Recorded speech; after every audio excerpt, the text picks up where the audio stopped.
देखिए अब प्रश्न नंबर हम 21 की तरफ आते हैं।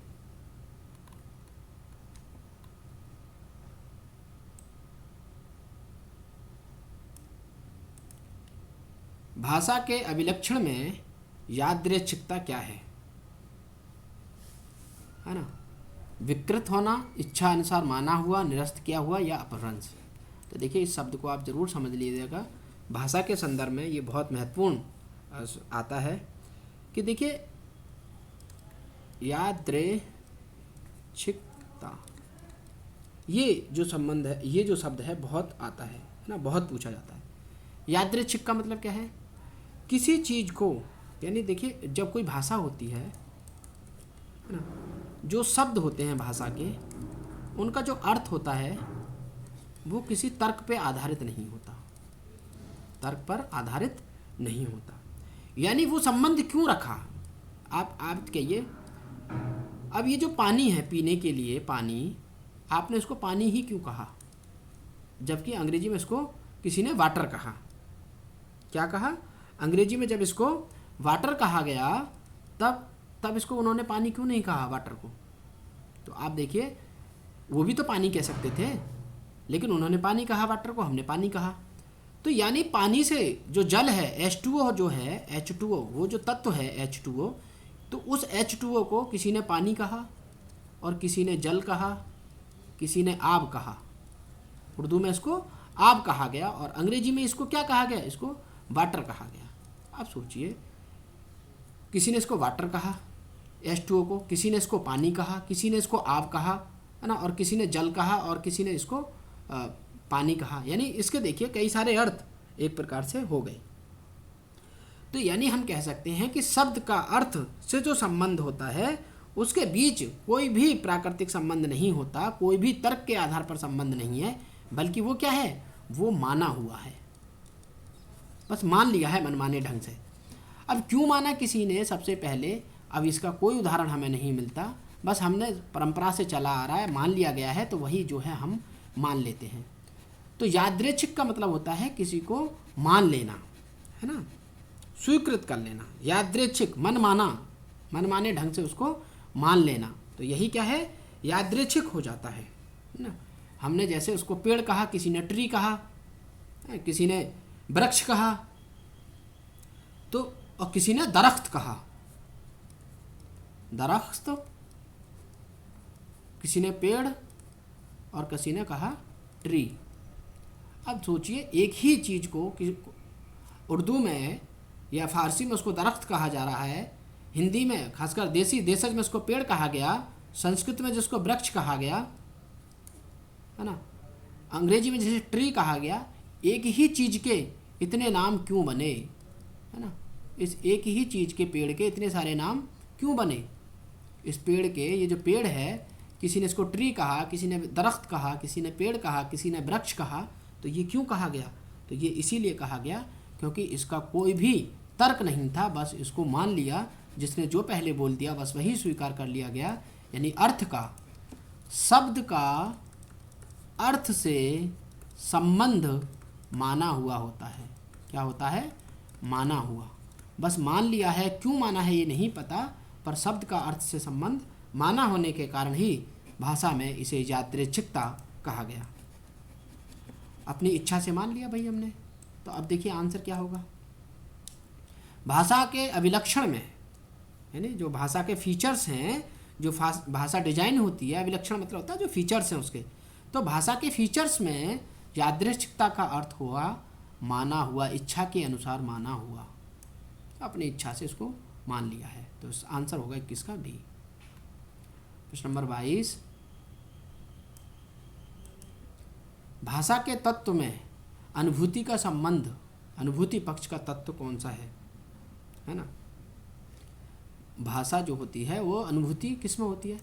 तो देखिए शब्द, वर्ण, पद, वाक्य और अर्थ, हम ये सारी चीज़ें पढ़ चुके हैं। वर्ण हमें दिखता है ना, वर्ण की एक प्रकार से हम वर्णों के आधार पर शब्दों का निर्माण करते हैं। शब्द देखते हैं, शब्द की प्रकृति कैसी होती है, शब्द कितने प्रकार से बने, उस बात पे बात करते हैं। पद के बारे में बात करते हैं कि पद कैसे होते हैं, शब्द और पद कैसे भिन्न भिन्न होते हैं, पद ये वाली बात की हमने। वाक्य पूरी तरीके से कैसे बनता है ये बात की। लेकिन जो अर्थ विज्ञान होता है तो ये तो सब बाह्य पक्ष हैं, है ना। वर्ण हो गया, शब्द हो गया, पद हो गया, वाक्य हो गया, ये सब कौन से हैं, ये बाह्य पक्ष हैं, बाह्य रूप हैं। लेकिन अर्थ तो अनुभूति का पक्ष होता है, भीतरी रूप हो जाता है ना। अर्थ हम महसूस करते हैं, हमारे दिमाग में उसका अर्थ व्यंजित होता है। आँखों से पढ़ने के बाद हम वाक्य को, क्योंकि बाह्य रूप है, पद को भी पढ़ते हैं आँखों से, शब्दों को या तो सुनते हैं या तो पढ़ते हैं, है ना। वर्णों को या तो वाक्यों को हम सुनते हैं या तो पढ़ते हैं, लेकिन अर्थ हमारे दिमाग में स्फुटित होता है। वो हमारे अनुभूति का पक्ष है, बाह्य पक्ष नहीं है, बल्कि वो भीतरी पक्ष है।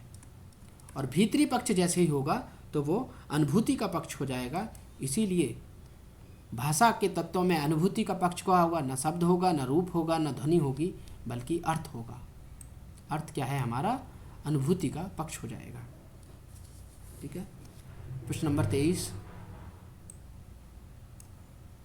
निम्नलिखित में से अर्ध स्वर है। अर्ध स्वर, अब देखिए हम इसको जब स्वर पढ़े थे, मैंने इस बात पे खूब अच्छे से बात की थी कि जो स्वर हैं 11 स्वर, 2 अयोग्यवाह और इस प्रकार से जो है।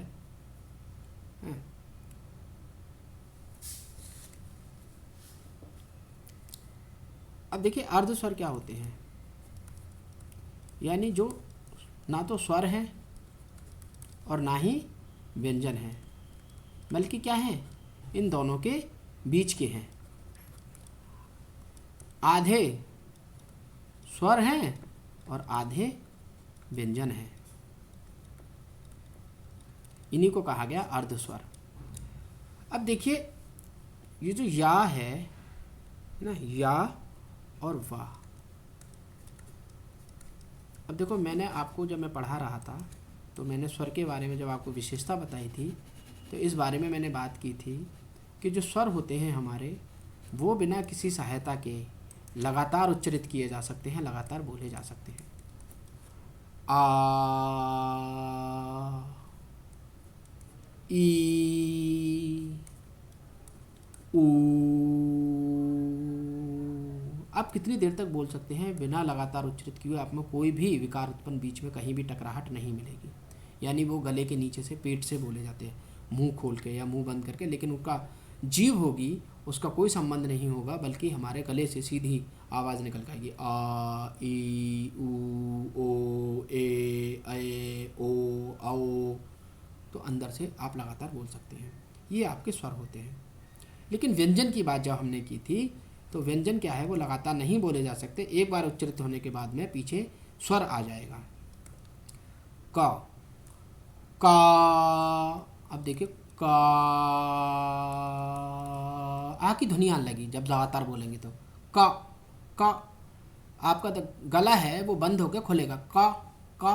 जीव तालवे पे लग के, जो पीछे का कंठ है ना, कंठ में जो गला है, कंठ है, कंठ जीभ लग के अलग हटेगी, का। तो ये व्यंजन है, यानी इसमें क्या हो रहा है, अवरोध उत्पन्न हो रहा है। लेकिन अर्ध स्वर का मतलब ऐसा है कि जो ना स्वर है ना व्यंजन है, यानी उनमें पूरी तरीके से अवरोध भी नहीं है और पूरी तरीके से भीतर से भी नहीं बोले। अब देखो या, वा, या, वा, यानी ये पेट से बोले जा रहे हैं। और एक प्रकार से देखे जाए तो ये थोड़ी देर तक बोले जा सकते हैं। तो ये इनको अंतःस्थ, यानी अंतःस्थ कहीं भीतर स्थित हैं। और भीतर कहाँ, जहाँ पर स्वर स्थित हैं, पेट में, पेट से ही बोले जाते हैं। ऐसे अंतः स्थित स्वर जो हैं, आप अंतः स्थित जो व्यंजन हैं वो आपके आते हैं 4, या, रा, ला, वा। ये या, रा, ला, वा अंतःस्थ व्यंजन है। कौन से, अंतः स्थित जो व्यंजन है अंतःस्थ व्यंजन कहा जाता है। और इसी में या और वा है, या और वा ये कहे जाते हैं आपके अर्ध स्वर, यानी आधे स्वर हैं ये और आधे व्यंजन हैं। एक आता है अयोग्यवाह। अयोग्यवाह क्या होते हैं, तो अयोग्यवाह हैं आपके, यानी जिनको ना आप स्वर में जोड़ सकते हैं ना आपको व्यंजन में। अयोग्यवाह जिनका योग किसी में नहीं है वो हैं अयोग्यवाह, अंग और बड़ी अंग। ठीक है। द्विगण व्यंजन में आते हैं आपके डा और ढा। है ना। ये जो है इनको आप द्विगुण व्यंजन कहते हैं, है ना, ड और ढ। ये उत्प्रेक्षित है ना, जो ऊपर गिर के उत्प्रेक्षित डा ढा डा ढा डा ढा, जीभ ऊपर जाके नीचे गिर रही है तो उत्प्रेक्षित व्यंजन या इनको द्विगुण व्यंजन भी कहा जाता है। और आ छोटी अंग और बड़ी अंग जो हैं इनको आप अयोगवाह कहते हैं। वैसे ही अर्धस्वर या और रा या वा होते हैं, और अंतःस्थ ध्वनियों में या रा ला और वा जो है अंतःस्थ ध्वनियाँ हैं। ठीक है, तो आंसर क्या होगा आप देखिए। यावा अर्धस्वर है, बिल्कुल ठीक है, यावा आपके अर्धस्वर हैं। मापा नहीं, बिल्कुल मापा तो व्यंजन है। आ ये तो पूरे स्वर हैं। ई ये भी पूरे स्वर है ना, ये दोनों पूरे स्वर हैं, ये पूरे व्यंजन हैं। और अर्धस्वर जो हैं आपके या और वा हैं। ठीक है, प्रश्न नंबर 24। हिंदी, पूर्वी हिंदी एवं पश्चिमी हिंदी के अंतर को स्पष्ट करने के लिए, है ना, कौन सा परसर्ग होता है ना। तो देखिए, अभी मैं कुछ देर पहले बात कर रहा था कि परसर्ग जो होते हैं वो 8 होते हैं। हिंदी में कितने हैं परसर्ग? 8 हैं। हिंदी में परसर्गों की संख्या कितनी मानी गई है? तो 8 मानी गई है। और कौन से हैं? हमने बात की थी कर्ता और कर्ता ने बात आई थी ना। तो कर्ता, कर्म, करण, संप्रदान, है ना, संप्रदान, अपादान, संबंध, अधिकरण और संबोधन। तो ये जो हैं आपके 1 2 3 4 5 6 7 8 8 क्या हैं आपके कारक हैं। ठीक है ना। वो जो 8 कारक हैं यानी वो जो परसर्ग हैं, अब वो प्रश्न पूछ रहा है कि बताइए पूर्वी हिंदी और पश्चिमी हिंदी को आप कैसे अलग कर सकते हैं कारक के आधार पर। तो देखिए, जो पश्चिमी हिंदी होती है उसमें कर्म कारक जो को होता है वो अक्सर उतना प्रयोग नहीं होता, बल्कि इसमें ले, से, वर के रूप में वो प्रयोग होने लगता है। तो उसको ले कहा जाता है, ला कहा जाता है, से कहा जाता है, वर कहा जाता है ना। इस तरीके से यानी कर्ता का जो को है, कर्ता के को आप ला, कर्ता के और कर्म के कर्ता ने होता है। और कर्म इसमें अक्सर क्या होता है, जो कर्ता ने का प्रयोग परसर्ग है पूर्वी हिंदी में वो अक्सर कम प्रयोग होता है, और जो कर्म का को है उसका तो ला प्रयोग कर देते हैं, है ना, ला या ल। और पूर्वी हिंदी में और पश्चिमी हिंदी में क्या होता है, ये पश्चिमी हिंदी में ये जो को है अक्सर कु की तरह प्रयोग होता है। कु, मोकू है ना, मैंने राम को कर्म को, मैंने राम को फल दे दियो, राम को कहते हैं वहाँ, राम को नहीं कहते ज़्यादातर। अगर आप पश्चिमी हिंदी में राम को जा फल है राम को दे दे, जे पैसा ना राम को दे दियो, है ना, कहाँ से आइए बाप, जे सौदा बाकू दे दियो, जे सामान बाकू दे दियो। तो इस तरीके से जो का है यानी कर्म का जो को है पश्चिमी में, इसको कु की तरह प्रयोग किया जाता है पश्चिमी हिंदी में, और पूर्वी हिंदी में ये आपका ला की तरह प्रयोग होने लगता है। तो स्पष्ट रूप से अगर भेद है, और ने का तो प्रयोग लगभग पूर्वी हिंदी में कर्ता के साथ होता ही नहीं है। अगर स्पष्ट करने की बात आए कि कौन सा परसर्ग है जो इन दोनों के भेद को स्पष्ट करता है, तो आपका आएगा कर्म को।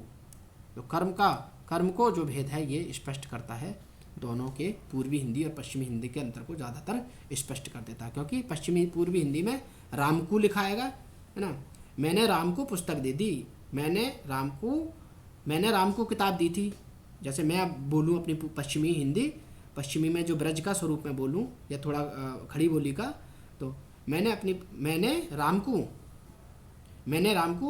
मैंने पैसा राम को दिए थे, मैंने पैसे राम को दिए थे, राम को, तो मैं राम को नहीं कहता, यहाँ पे देखा होगा तो राम को निकलेगा मेरे मुँह से। पूर्वी हिंदी में को नहीं निकलता, वहाँ ला निकलता है। जो अवधी छत्तीसगढ़ी और बघेली है वहाँ पर आपको देखेंगे तो ला, ले, ला इस तरीके का स्वर निकलता है जो परसर्ग है कर्म वाला। तो इसको स्पष्ट करने के लिए कर्म को जो है कर्म को कर दिया जाता है। ये स्पष्ट परसर्ग होता है जो अंतर स्पष्ट करता है। ठीक है। प्रश्न नंबर 25 क्या है? मगही किस उपभाषा की बोली है? बताइए, मगही किसकी है? तो देखिए, मैंने बहुत अच्छे से आपको इस बारे में बातचीत करके बहुत समझाया था कि देखिए, हिंदी जो है उसकी 5 उपभाषाएं हैं। कितनी हैं? 5 उपभाषाएं हैं। कौन कौन सी? पूर्वी हिंदी, पश्चिमी हिंदी, बिहारी हिंदी, पहाड़ी हिंदी और राजस्थानी हिंदी। ये 5 उपभाषाएं हैं हिंदी की। पश्चिमी हिंदी में कौन सी आती हैं? तो देखिए, पश्चिमी हिंदी आपकी विकसित अगर देखें तो सौरसैनी अपभ्रंश से विकसित हुई है ना। पश्चिमी हिंदी, राजस्थानी और गुजराती ये आपकी सौरसैनी अपभ्रंश से है। बिहारी हिंदी आपकी जो है मागधी अपभ्रंश से है, बिहारी, उड़िया और बांग्ला और आसामिया। ठीक है। इसके अलावा पहाड़ी जो हिंदी है आपकी वो खस अपभ्रंश से है, और जो पूर्वी हिंदी है आपकी वो अर्धमागधी से है। ठीक है। इस बात को आपको विशेष रूप से ये भी पूछ लिया जा सकता है कि कौन सी अपभ्रंश से विकसित है। इस बार हो सकता है ये पूछा जाए कि किस अपभ्रंश से कौन सी भाषा विकसित है, कौन सा जो स्वरूप विकसित है। अब सवाल आता है, जो हमारा सवाल था कि मगही जो है वो कौन सी उपभाषा की है। तो देखिए, खूब अच्छे से मैंने भी समझा है। पश्चिमी हिंदी में कितनी है? 5 बोलियां। कौन कौन सी हैं?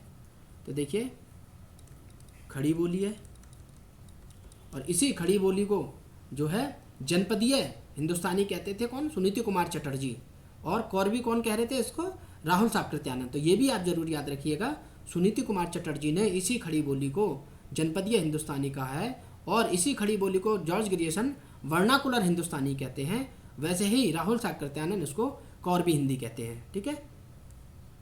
खड़ी बोली ब्रज है ना, इसके अलावा ब्रज, खड़ी बोली और बुंदेली आ जाएगी आपकी, और कन्नौजी और हरियाणवी।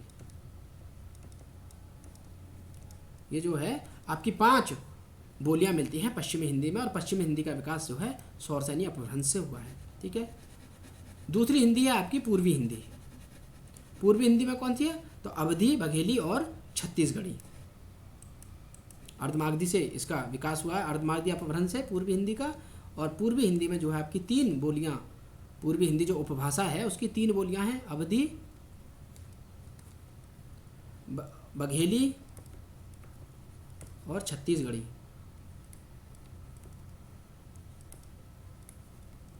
छत्तीसगढ़ी ना, ये 3 आती हैं इसमें। इसके अलावा राजस्थानी में 4 आएंगी, और राजस्थानी हिंदी भी सौरसैनी अपभ्रंश से विकसित है। उसमें 4 आएंगी, कौन कौन सी? मारवाड़ी, जयपुरी, मेवाती और मालवी। ठीक है। इसके अलावा जो आपका बचता है बिहारी हिंदी। बिहारी में 3 है, यानी राजस्थानी में 4, बिहारी में 3। अब जो बिहारी में कौन कौन सी है ये अभी हमारे एग्जाम में पूछा गया है। मैथिली, मगही और भोजपुरी। तो ये बिहारी हिंदी में आती है ना। तो हमारा आंसर यहीं से मिलेगा कि बिहारी जो उपभाषा है, 5वीं उपभाषा में जो तीसरी एक बार से देखें या चौथी जो बन रही है वो आपकी मैथिली, मगही और भोजपुरी आती है बिहारी हिंदी के अंतर्गत। और बिहारी हिंदी का विकास किससे हुआ है? तो ये मागधी अपभ्रंश से हुआ है, और बिहारी हुई, असमिया हुई, उड़िया हुई और बांग्ला जो है आपकी मागधी अपभ्रंश से इसका विकास हुआ है। और अंतिम जो 5वां भेद है वो आपका है पहाड़ी हिंदी, और पहाड़ी हिंदी में आती है आपकी गढ़वाली और कुमायूनी। गढ़वाली और कुमायूनी। ठीक है। ये आपकी आती हैं पहाड़ी हिंदी में, और पहाड़ी हिंदी का विकास जो हुआ अपभ्रंश की खस अपभ्रंश की जो शाखा है उससे पहाड़ी हिंदी का विकास हुआ है। अब देखिए आंसर आप में तो क्या था? मगही किस उपभाषा की बोली है? तो मगही किसकी होगी? राजस्थान की? बिल्कुल नहीं। राजस्थानी में कौन सी है? मारवाड़ी, जयपुरी, मेवाती और मालवी। पूर्वी हिंदी में कौन सी है? पूर्वी हिंदी में 3 है, अवधी, बघेली और छत्तीसगढ़ी। पश्चिमी हिंदी में कौन सी है? पश्चिमी में 5 है। कौन कौन सी? खड़ी बोली, ब्रजभाषा, बुंदेली, हरियाणवी और कन्नौजी। और बिहारी में आपकी कौन सी आ जाएंगी? बिहारी में 3 आएंगी, और बिहारी में कौन कौन सी है? मैथिली, मगही और भोजपुरी। तो देखिए, मगही, मैथिली, भोजपुरी, मगही पूछा गया, तो ये आपका बिहारी हिंदी में आएगा।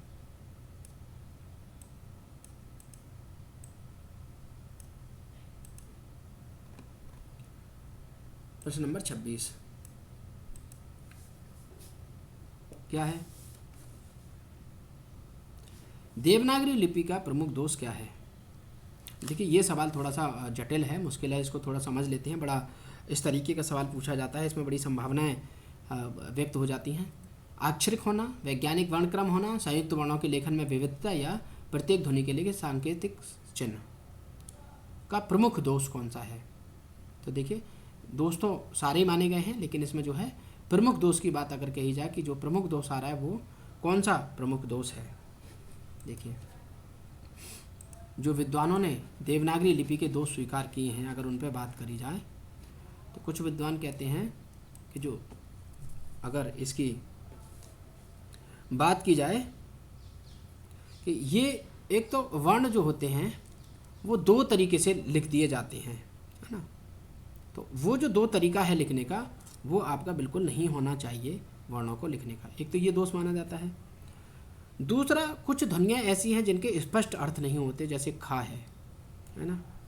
अब इस खा को और अब इसको लिख दो तो कुछ लोग इसको रा और बा है, जबकि ये तो रब है, रब, लेकिन ये है खा, तो ये एक से दिखाई देते हैं। ये भी कुछ लोग इसको समस्या मानते हैं। जैसे धा है और घा है। अब ये धा धनुष है और ये जो घा घड़ी है, इस दोनों का रूप भी एक सा दिखता है, इसमें भी लोग अंतर स्पष्ट करने में आपको समस्या होती है ना। जैसे भा है और जैसे माँ है। अब ये जो भा है और इस जो माँ के अंतर को भी स्पष्ट करने में थोड़ी सी समस्या होती है ना। तो ये भी कुछ लोग कहते हैं कि ये भी जो है एक जो है वो एक समस्या है। इसके अलावा जो संयुक्त वर्ण है ना, संयुक्त वर्णों की जो विविधता है, लेकिन ये देवनागरी लिपि और मानक लिपि के कारण अब ये अलग अलग तरीके से नहीं लिखे जाते संयुक्त वर्ण, बल्कि इनका एक मानक रूप बना दिया गया है, वही रूप अब प्रसिद्ध होता है।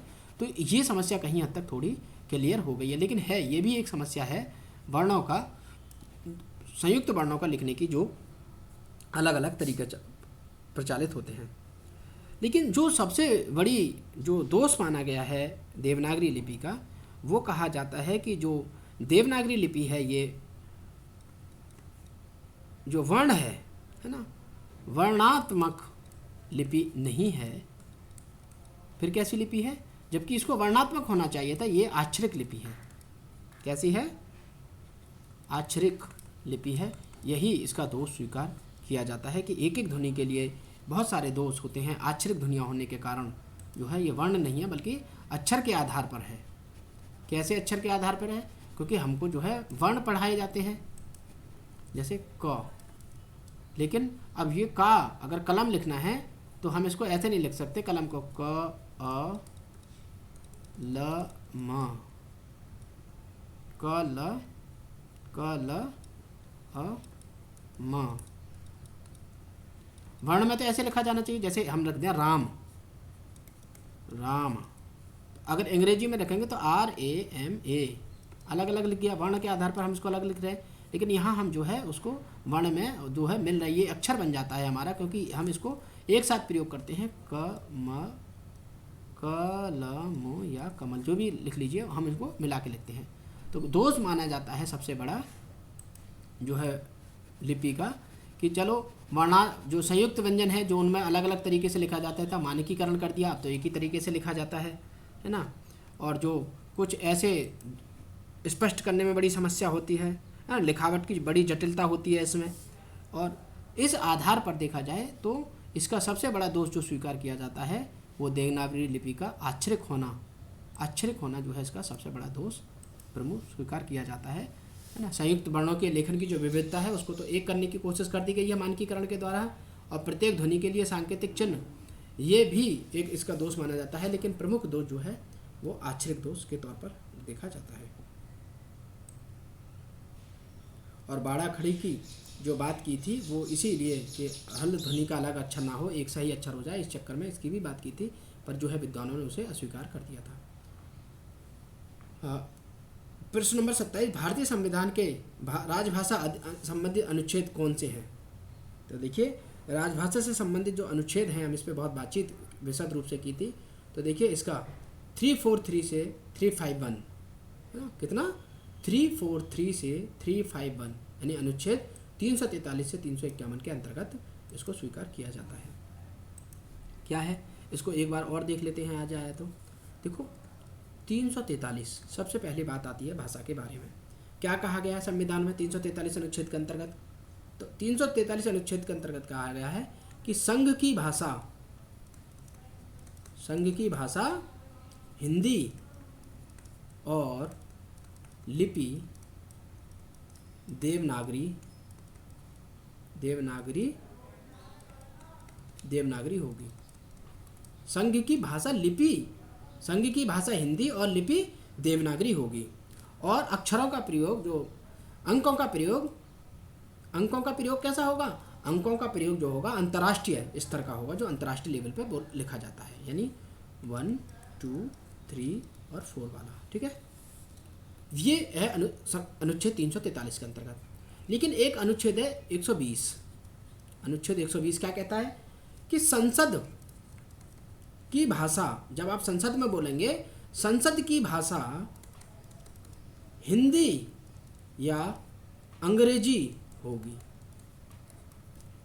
देखिए, इसको स्पष्ट करके थोड़ा सा अंतर चलें, बिल्कुल स्पष्ट करें कि देखिए 120 में संसद की भाषा के बारे में बात है कि संसद में जब आप अपना बयान देंगे, या तो आप अंग्रेजी में बयान देंगे या तो हिंदी में देंगे। अगर आपको संसद में ना आपको हिंदी आती है और ना आपको अंग्रेजी आती है, और अगर आपको मातृभाषा में, अपनी मातृभाषा में कुछ बोलना है, तो उसकी इजाज़त आपको अध्यक्ष महोदय से लेनी होगी, जो लोकसभा का अध्यक्ष होगा, और राज्यसभा में चेयरमैन से इजाज़त लेनी होगी। ये है अनुच्छेद 120। संसद की भाषा हिंदी और अंग्रेजी होगी। लेकिन अनुच्छेद 343 के अंतर्गत संघ की भाषा, यहाँ संसद है, ध्यान दीजिए 120 में, और 343 में है संघ की भाषा हिंदी और लिपि देवनागरी होगी, और अंकों का प्रयोग अंतर्राष्ट्रीय स्तर पर होने वाला प्रयोग होगा। ठीक है, तो ये जो है 343 के अंतर्गत पहली बात, और 120 के अंतर्गत जो बात है, आप इसको स्पष्ट तरीके से जरूर समझ लें। ठीक है, इसके अलावा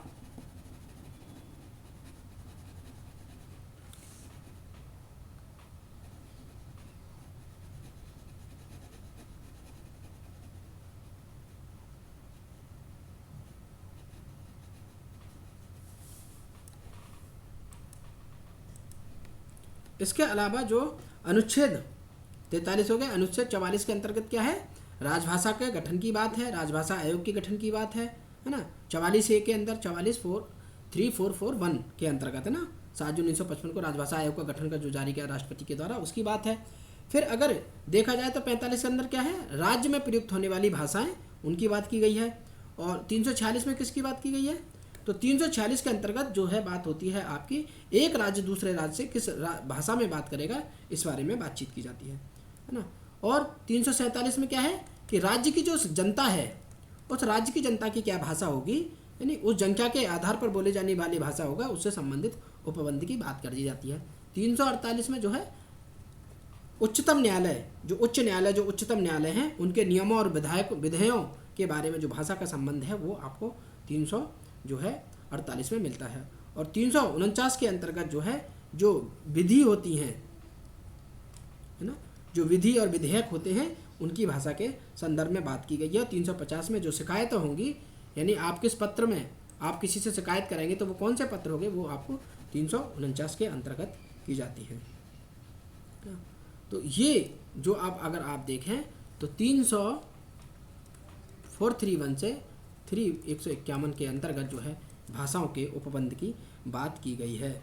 और संविधान की जो अष्टम सूची है, यानी 8वीं सूची जो है संविधान की अष्टम सूची के अंतर्गत जो अनुच्छेद 341 है ना, 344 और 351 तक के अंतर्गत जो हैं, उन्हीं में अगर देखा जाए तो अष्टम सूची में ही 22 भाषाओं का जिक्र आपको दिखाई देगा, जिसे आप आराम से देख सकते हैं। मूल रूप से पहले 14 भाषाएं थी, बाद में संविधान संशोधनों के माध्यम से 22 भाषाएं हो गई हैं अष्टम सूची के अंतर्गत।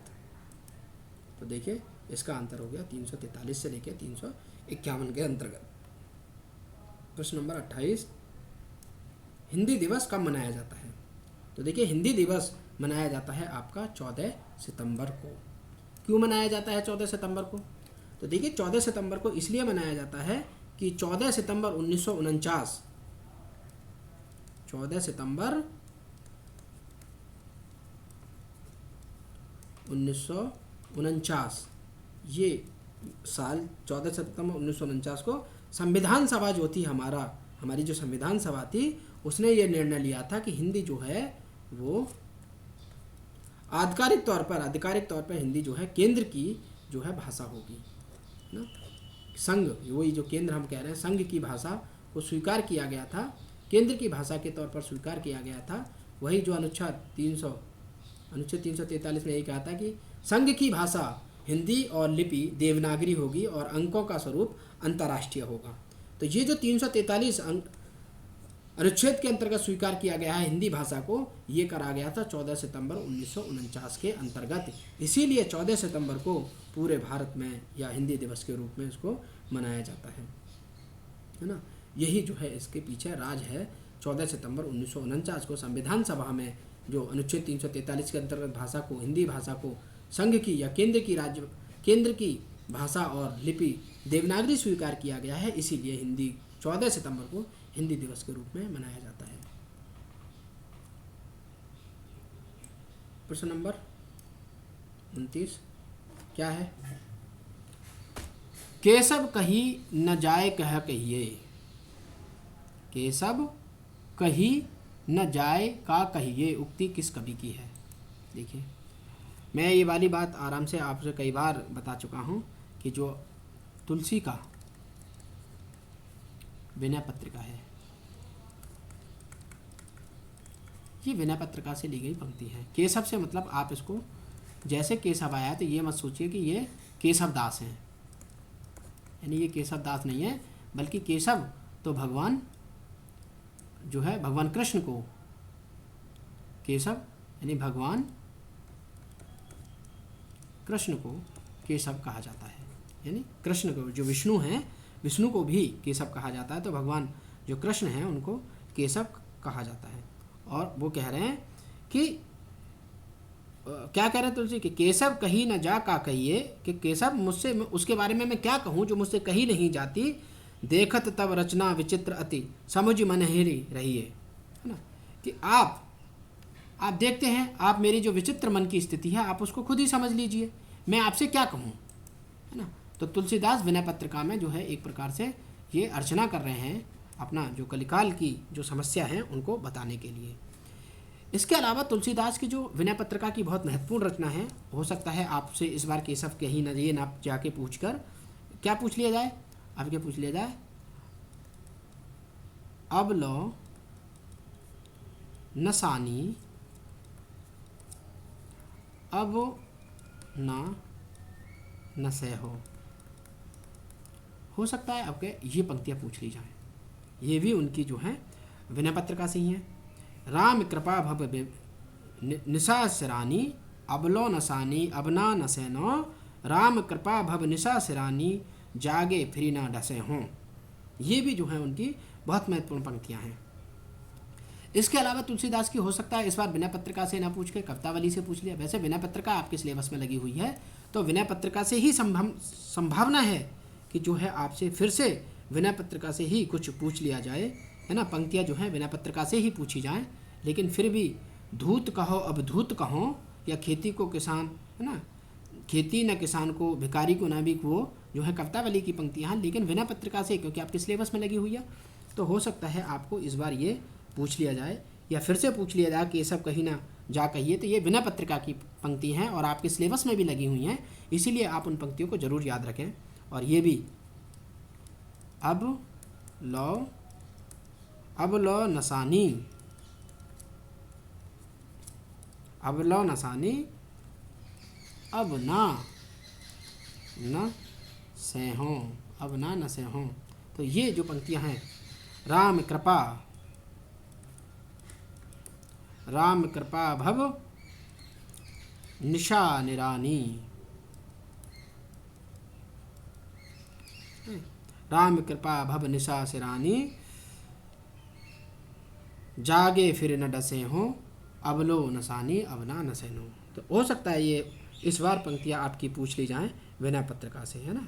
माधव मोह समान जगन माही, वो भी पंक्तियाँ कि माधव मो समान जग में नाही, मेरे समान जग में कोई नहीं है। सब विधि हीन मलिन, सब तरीके से हीन हूँ मलिन हूँ। सब विधि हीन मलिन, दीन अति लीन विषय को नाही, किसी भी विषय में मैं लीन नहीं रहता, मेरे मन में कोई भी लोभ लालच नहीं है और मैं सबसे दीनहीन हूँ, है ना, और अति दीन हूँ। तो माधव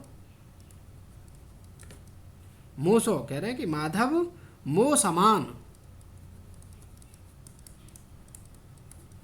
माधव मो समान जग नाही, जग नाही।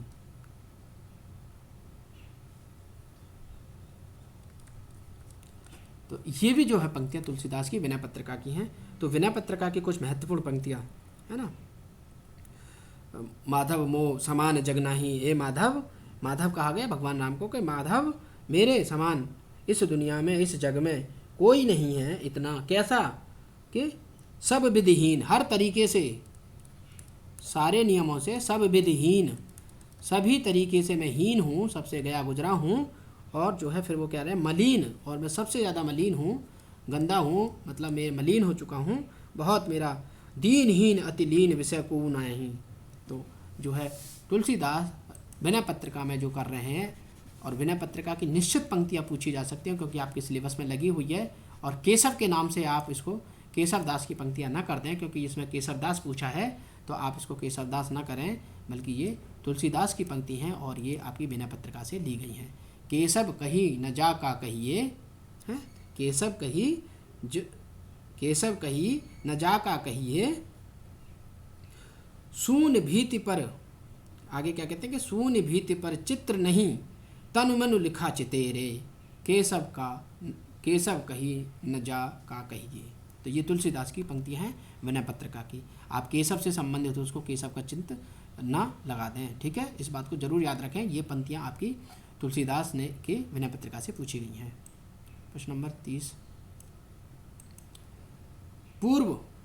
पूर्वोत्तर भारत में हिंदी के प्रचार प्रसार की संस्था है।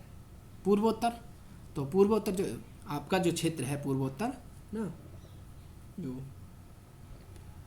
नॉर्थ ईस्ट वाला जो क्षेत्र है, नॉर्थ और ईस्ट, पूर्वोत्तर, पूरब और उत्तर, नॉर्थ और ईस्ट, नॉर्थ ईस्ट जो क्षेत्र है, यानी पूर्व और उत्तर दो से मिलकर बना है, नॉर्थ और ईस्ट से, पूरब और उत्तर से। तो ये जो नॉर्थ ईस्ट वाला क्षेत्र है वहाँ पर हिंदी के प्रचार के लिए ऐसी कौन सी संस्था थी जो काम कर रही थी?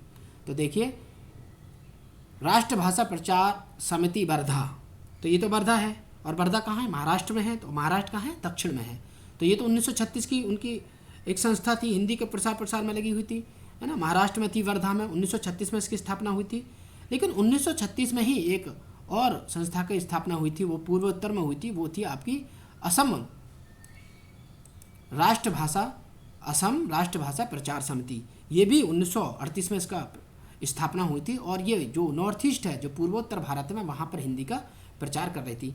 नागरी प्रचारणी सभा तो काशी में इसकी स्थापना हुई थी, और 1893 में, है ना, श्याम सुंदर दास और शिव प्रसाद गुप्त और रामनारायण मिश्र, ये तीन जो विद्वान थे जो कक्षा 9th में पढ़ते थे, इन्होंने 1893 में काशी विश्वविद्यालय में जो कीन्स कॉलेज था, काशी में जो कीन्स कॉलेज था, उसके बरामदे में बैठ के तीन विद्वानों ने इसकी स्थापना की थी। तो ये काशी में थी, उत्तर प्रदेश में, है ना।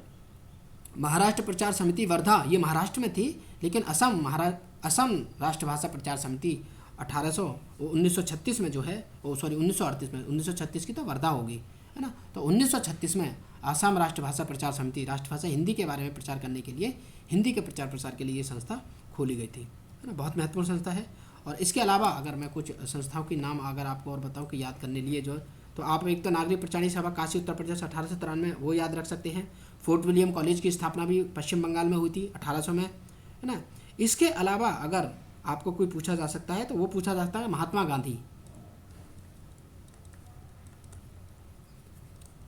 गांधी अंतर्राष्ट्रीय हिंदी विश्वविद्यालय, अंतर्राष्ट्रीय हिंदी विश्वविद्यालय, ये भी कहाँ है?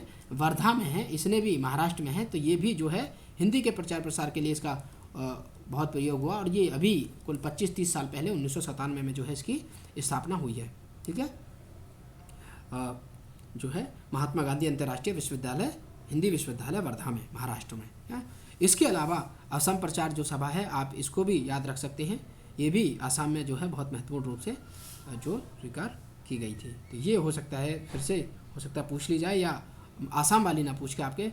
और इसके अलावा जो राष्ट्रभाषा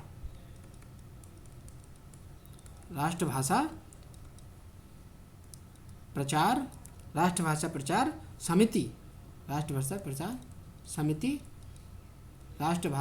समिति वर्धा के नाम से जो थी, ये 1936 में कहाँ पर, महाराष्ट्र में इसकी भी स्थापना हुई है। तो ये बहुत महत्वपूर्ण कुछ संस्थाएं थी। फोर्ट विलियम कॉलेज 1800 सबसे पहली, इसके बाद में नागरिक प्रचारणी सभा काशी 1893, वो खैर फोर्ट विलियम कॉलेज के लगभग 100 साल के बाद है ना, 93 साल के बाद जो है इसकी स्थापना हुई।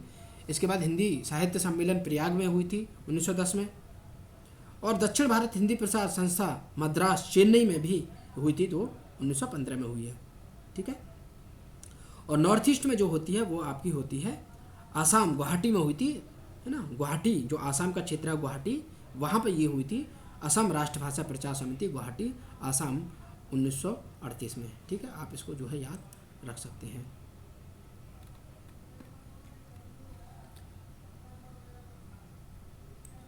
प्रश्न नंबर 31 क्या है? हीन भय जलमीन अधीन कहा कछुमो अकुलान समाने। किसकी पंक्तियां हैं? हीन भय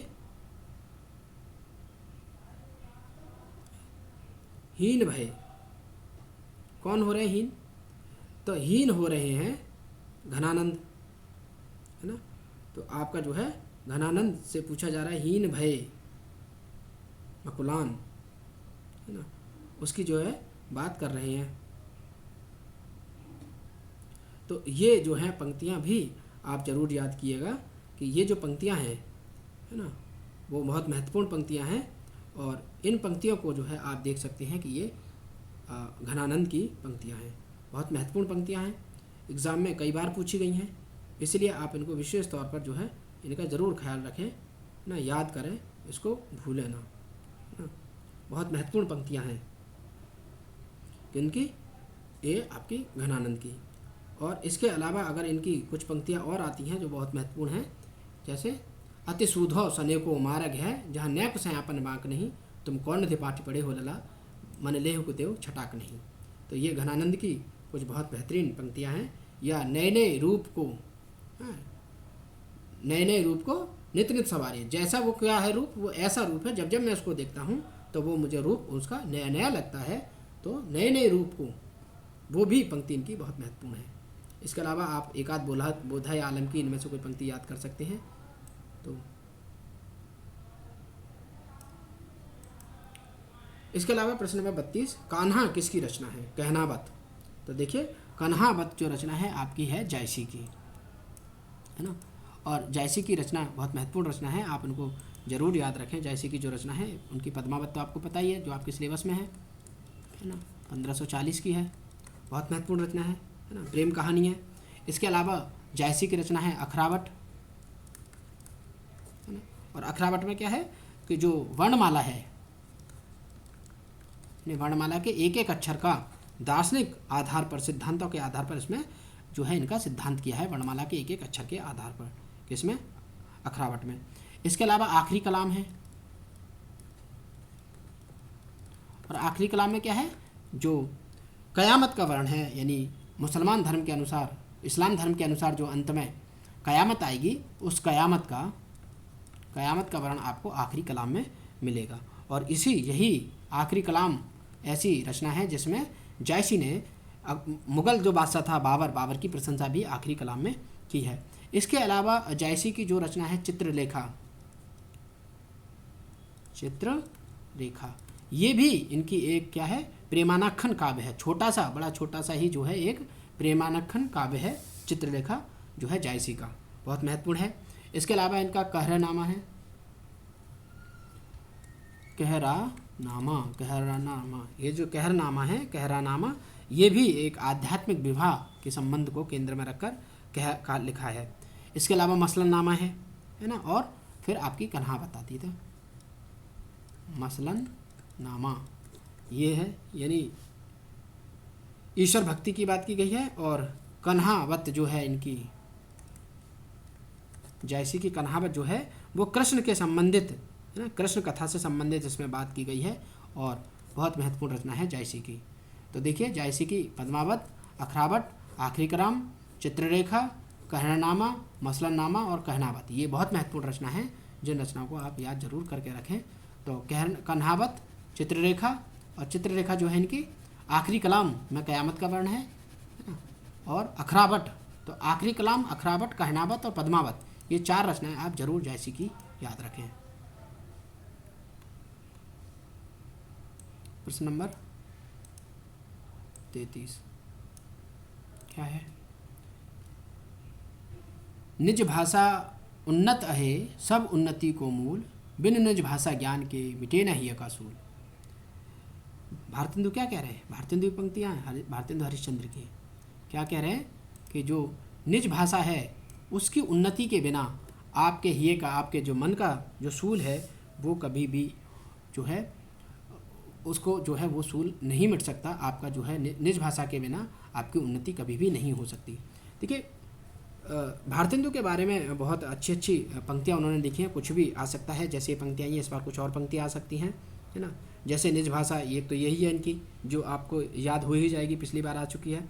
इसके अलावा वो भी है एक उनकी, कहाँ करुणा निधि सोए, कहाँ करुणा निधि केशव सोए।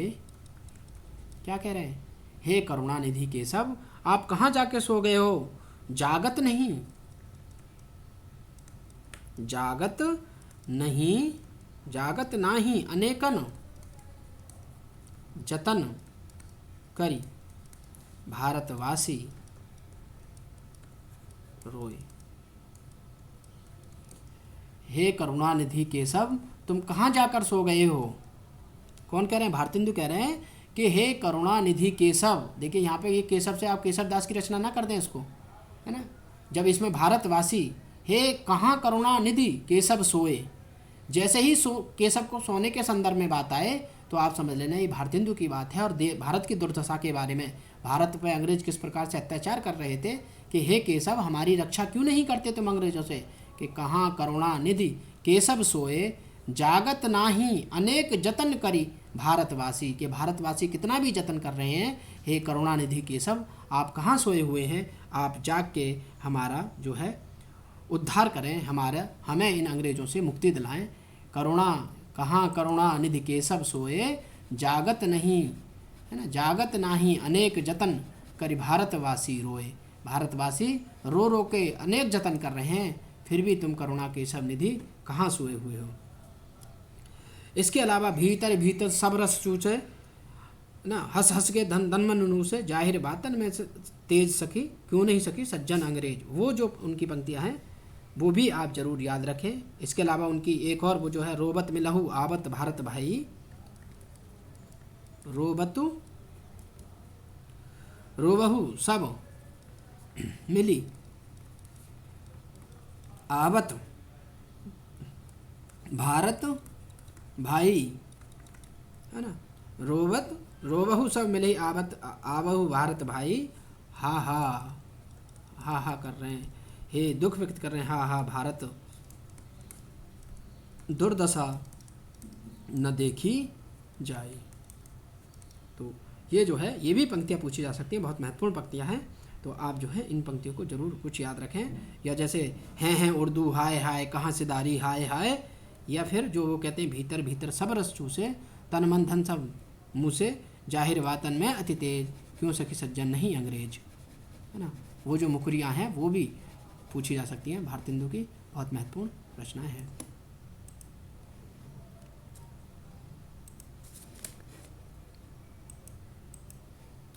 इसके अलावा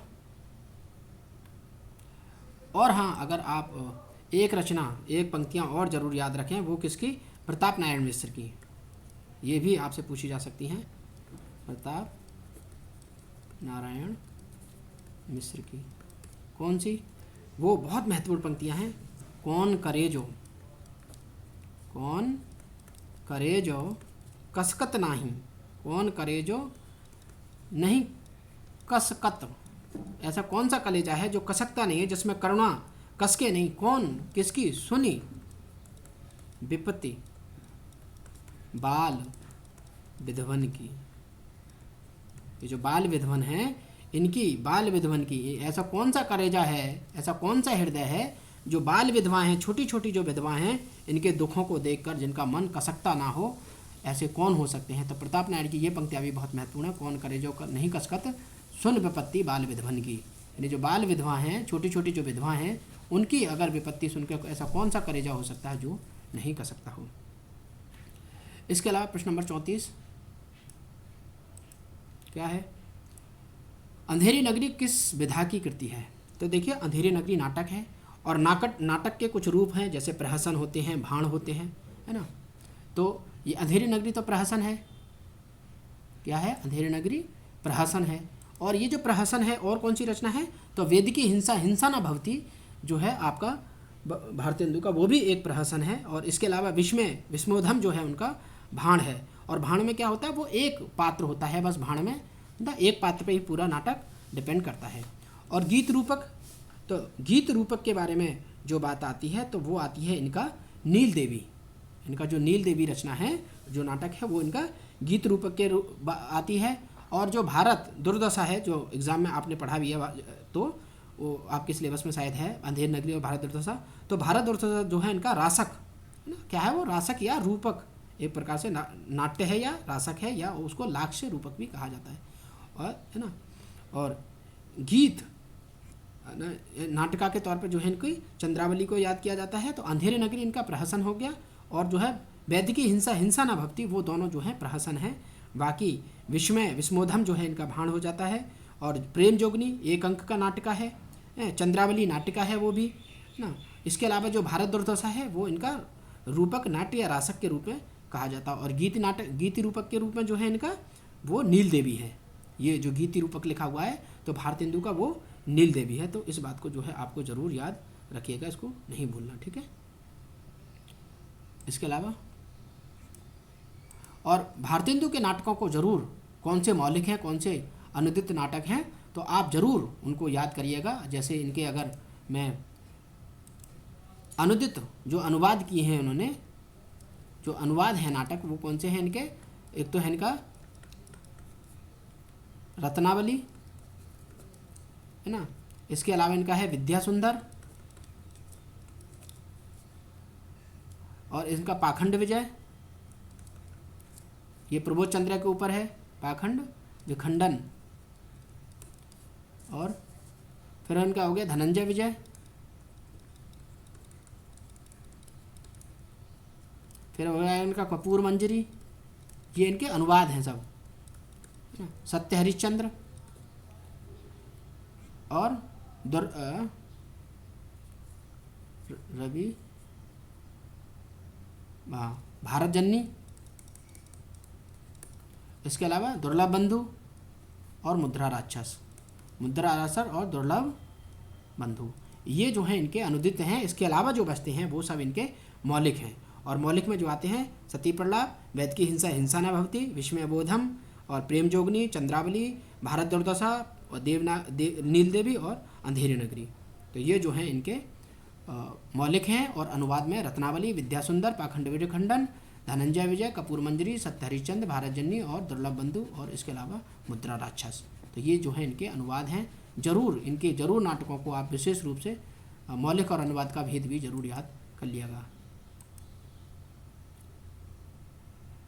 अब प्रश्न नंबर है 35 कि सूरदास किस उपन्यास का पात्र है।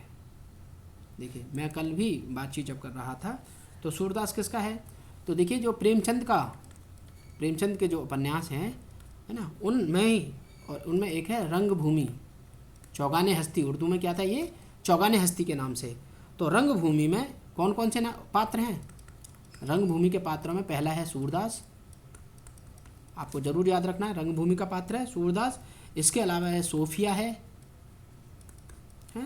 सूरदास हो गया, सोफिया हो जाती है। इसके अलावा और अगर कोई महत्वपूर्ण हो जाता है तो सूरदास, सूफिया, इनको जरूर याद रखें, है ना।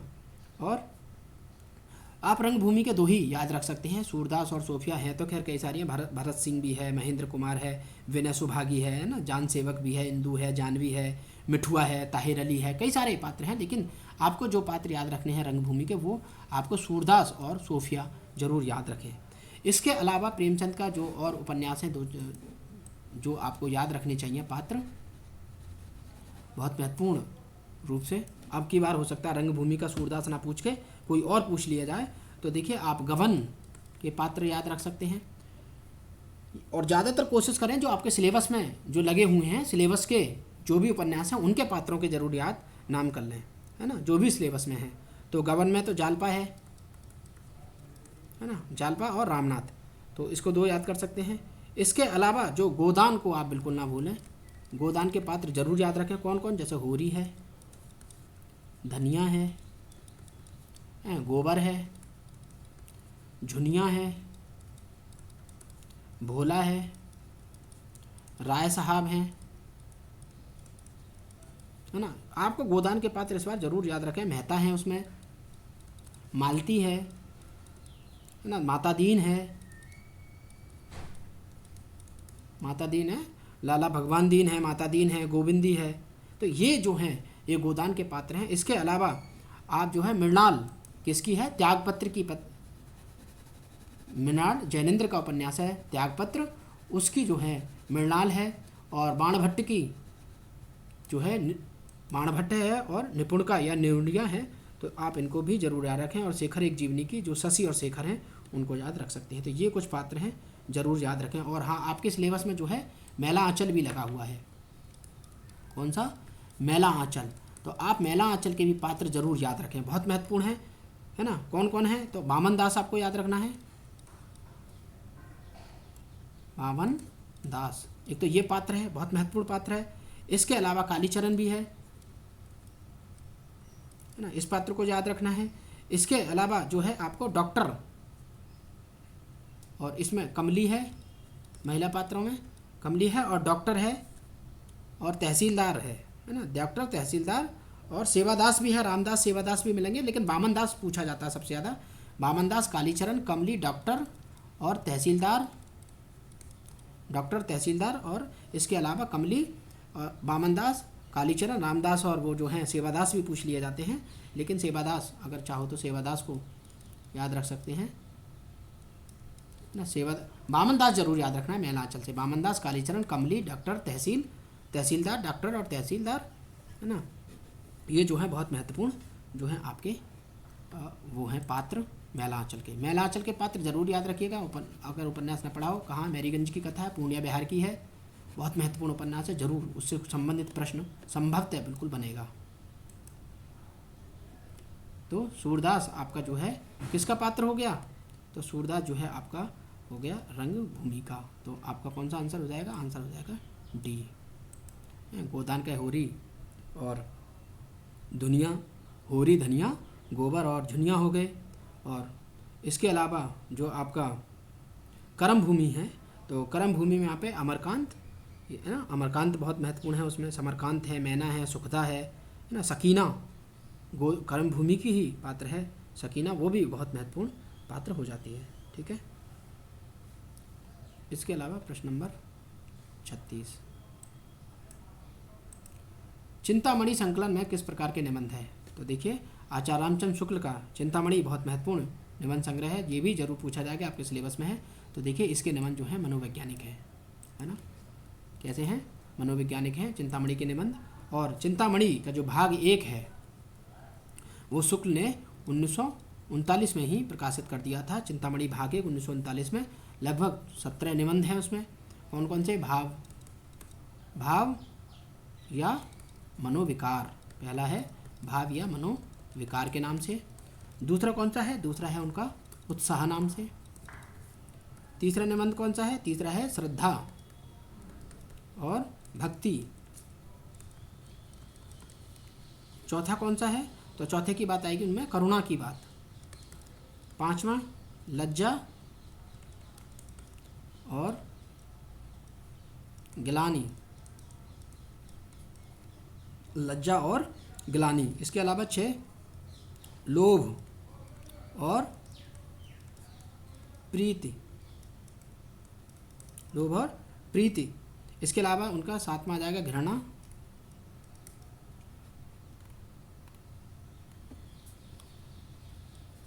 आठवां जो बनेगा ईर्ष्या, है ना, बहुत महत्वपूर्ण निबंध है, आपको जरूर याद रखना होगा, ईर्ष्या बनेगा। इसके अलावा जो 8 ईर्ष्या, 9 भय, 10 बनेगा क्रोध,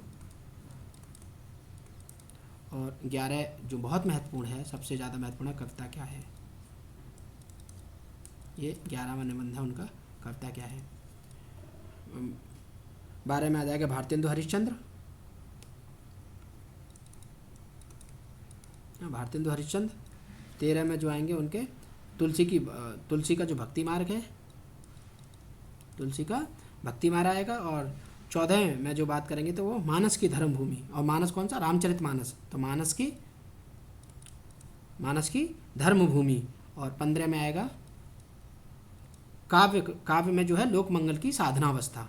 15 में क्या है, 15 में आएगा लोक मंगल की साधनावस्था। और 16 में आएगा साधारीकरण और व्यक्ति वैचित्रवाद। और जो 17वां निबंध है अंतिम जो है रसात्मक बोध के विविध स्वरूप। तो इस प्रकार से जो है आचार्य रामचंद्र शुक्ल का जो चिंतामणि है बहुत महत्वपूर्ण है। 17 निबंध लगभग हैं उसमें। 1939 में ही प्रकाशित हो चुका है, मनोविकार से संबंधित निबंध है ना। और उसमें कई बड़े बेहतरीन ऐसे कोड हैं जो आपको याद रखने चाहिए। और वो कहते भी हैं, क्या कहते हैं, वो जो सूक्तियाँ हैं कि श्रद्धा जो क्या है, श्रद्धा तो प्रेम, श्रद्धा और प्रेम के योग को ही भक्ति कह दिया है उन्होंने, कि श्रद्धा और प्रेम के योग को भक्ति कहते हैं। और श्रद्धा का स्थल जो होता है बड़ा व्यापक होता है, और प्रेम तो बड़ा ही एकांत और संकुचित होता है। लोभ सामान्योन्मुख होता है, प्रेम विशेषोन्मुख होता है। करुणाशील और सात्विकता का संस्थापक भाव है ना। और वैर जो है क्रोध का आचार या मुरब्बा है। ये जो है उनकी पंक्ति हैं। और उसके अलावा कविता क्या है, जिस प्रकार हृदय की मुक्तावस्था रस दशा कहलाती है, उसी प्रकार है ना आत्मा की मुक्तावस्था ज्ञान दशा कहलाती है, उसी प्रकार हृदय की अवस्था मुझ दशा कहलाती है। और इसी हृदय की इसी मुक्ति की साधना के लिए मनुष्य की वाणी जो शब्द विधान करती है, ये वही कविता है। आचार्य रामचंद्र शुक्ल की वो परिभाषा आप जरूर याद रखिएगा। प्रश्न नंबर 37, अनुज्ञा पत्र का अंग्रेजी में अनुवाद। तो देखिए अनुज्ञा किसे कहते हैं, तो अनुज्ञा होती है आपकी परमिट।